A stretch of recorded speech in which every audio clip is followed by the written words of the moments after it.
बच्चों, हम लोग पिछली कक्षा में पार्ट 7 बेटी के नाम अध्याय को पढ़े थे, जिसमें मैं आप लोगों को मौखिक प्रश्नों का उत्तर को लिखने के लिए दी थी और कठिन शब्दों के अर्थ। आज हम लोग रिक्त स्थानों की पूर्ति करे को देखेंगे। यहाँ पर आपकी पुस्तक में देखिए पृष्ठ संख्या 53 का लिखित प्रश्न में देखिए। नंबर 1, रिक्त स्थानों को भरिए। आजकल हमारे डैश के इतिहास का निर्माण हो रहा है। तो यहाँ पर क्या होगा? भारत। आजकल हमारे भारत के इतिहास का निर्माण हो रहा है। ख, भारत की सेवा के लिए तुम डैश बनो। भारत की सेवा के लिए तुम वीरांगना बनो।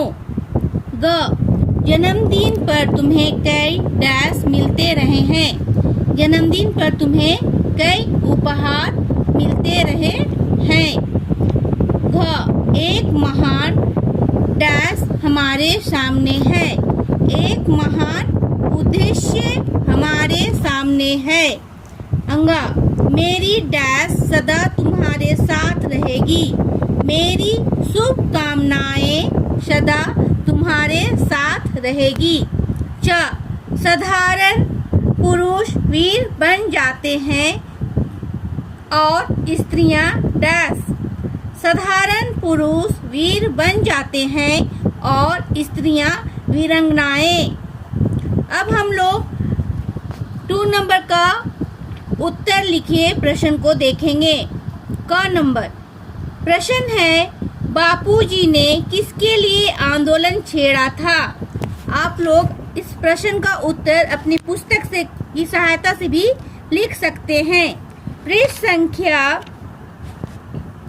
51 का सेकेंड पैराग्राफ में देखिए, यहाँ पर दिया है, बापू ने भारतवासियों के दुखों को दूर करने के लिए आंदोलन छेड़ा था।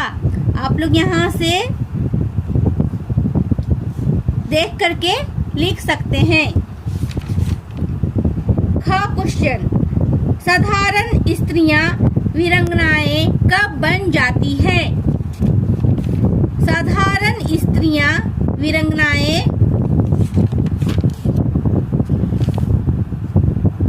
किसी उद्देश्य या महान की पूर्ति के लिए बन जाती हैं। जैसा कि आज़ादी के समय में बहुत से स्त्रियां अपने देश को आज़ाद करने के लिए युद्ध क्षेत्र में कूद पड़ी थी। उसमें झांसी की रानी है, जो उसको हम लोग वीरांगनाएं स्त्री बोल सकते हैं या बहादुर बोल सकते हैं। तो आप लोग यहाँ पर अपने किताब की सहायता से ये प्रश्न का आंसर को लिखिएगा। किसी महान उद्देश्य की पूर्ति के लिए स्त्रियां जो हैं वीरांगनाएं बन जाती हैं।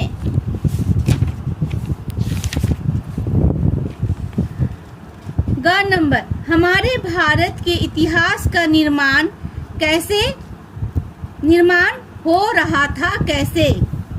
यहाँ पर हम लोग देखते हैं कि भारत के इतिहास का निर्माण जो है आर्यों द्वारा उत्तर एवं मध्य भारत में एक विकसित सभ्यता का निर्माण किया, जिसे वैदिक सभ्यता भी कहते हैं। प्राचीन भारत में इतिहास में वैदिक सभ्यता सबसे प्रारंभिक सभ्यता है, जिसका संबंध आर्यों के आगमन से है। ईसा पूर्व 7वीं और शुरू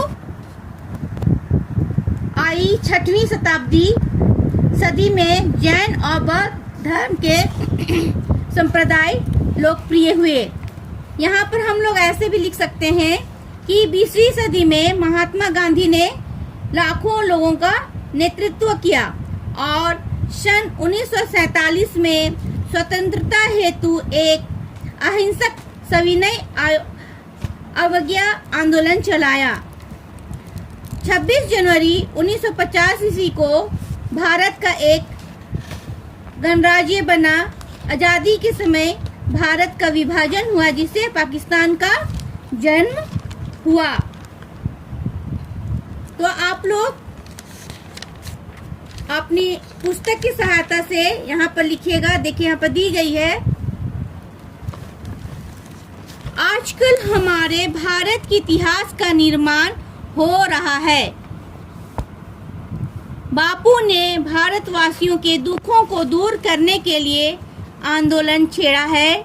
मैं और तुम बहुत ही भाग्यशाली हैं कि यह आंदोलन हमारी आंखों के सामने हो रहा है और हम भी इसमें भाग ले रहे हैं। एक महान उद्देश्य हमारे सामने है और हमें इसकी पूर्ति के लिए बहुत कुछ करना है। तो यहाँ पर महान उद्देश्य बतलाया है। पहले तो बताया है कि आंदोलन को छेड़ना है और महान उद्देश्य अपने भारत देश को अंग्रेजों के गुलामी से आज़ाद कराना ही हमारा मेन उद्देश्य है।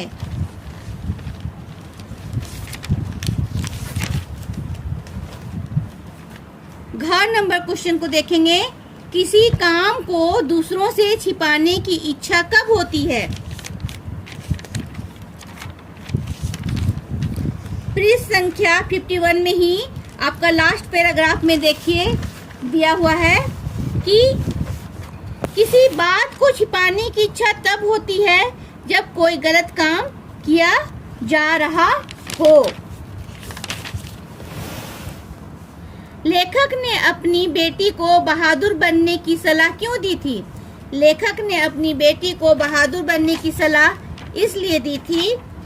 यहाँ पर 52 पृष्ठ संख्या में लास्ट फर्स्ट पैराग्राफ को ध्यान से देखेंगे। लेखक ने अपनी बेटी को बहादुर बनने की सलाह इसलिए दी कि वो किसी के सामने ना डरे और ना ही लज्जित होना पड़े।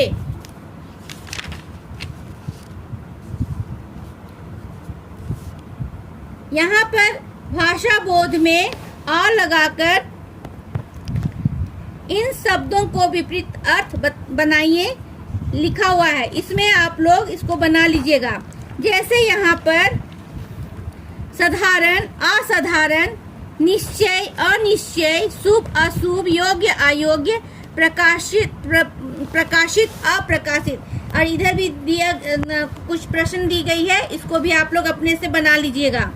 यहाँ पर पर्यायवाची शब्द है, इसको बनाइएगा और दिए गए शब्दों का वाक्य में प्रयोग करिए। ये आपका किताब से ढूंढ करके बनाइएगा। साहसी, उत्साह, साधारण, महान।